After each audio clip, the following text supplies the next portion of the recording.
او حدیثو کې 14 حدیث 12 حدیث ما جمع کړي خپل په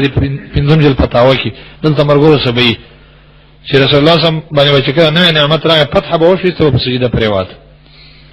او دارنګه که چرته زیره براغه په سجده په پریوات اذا جاء امر سرورا خر ساجد سجده باندې پریوات کعب بن مالک ته چې توبه دې قبول شوه ابشر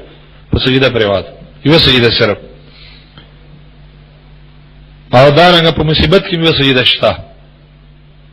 په ځای عمل کې تاسو لستلې دي چې عبد الله بن عباس ته چاوي ویل چې د نبی رسول الله بیبي مړه شایسته په سجده پریوات وي دی او کې څنګه سجده کې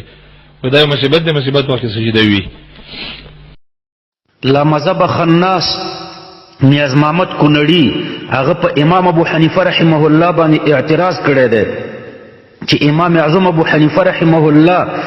سجده د شکر نه منکر دی او په حدیثو کې سجده د شکر ذکر شوی ده ګوري ورونو د دې مسلې تفصیل درته ذکر کوم د امام شافعي او د امام احمد ابن حنبل رحمهم الله په نیز باندې سجده د شکر مستحبه ده زمون په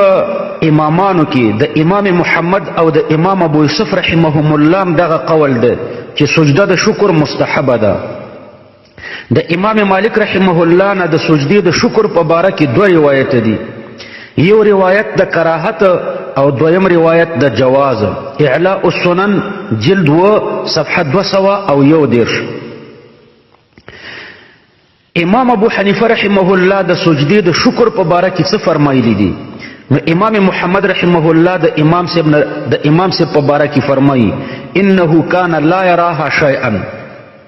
دا د سجدې د شکر په باره کې د امام محمد رحمه الله عبارت ده د امام سے په باره کې دا سي عبارت ذکر کړی دی چې انه کان لا یراها شیئا انه کان لا یراها شیئا اعلاء السنن جلد و صفحه 211 اوس د امام صاحب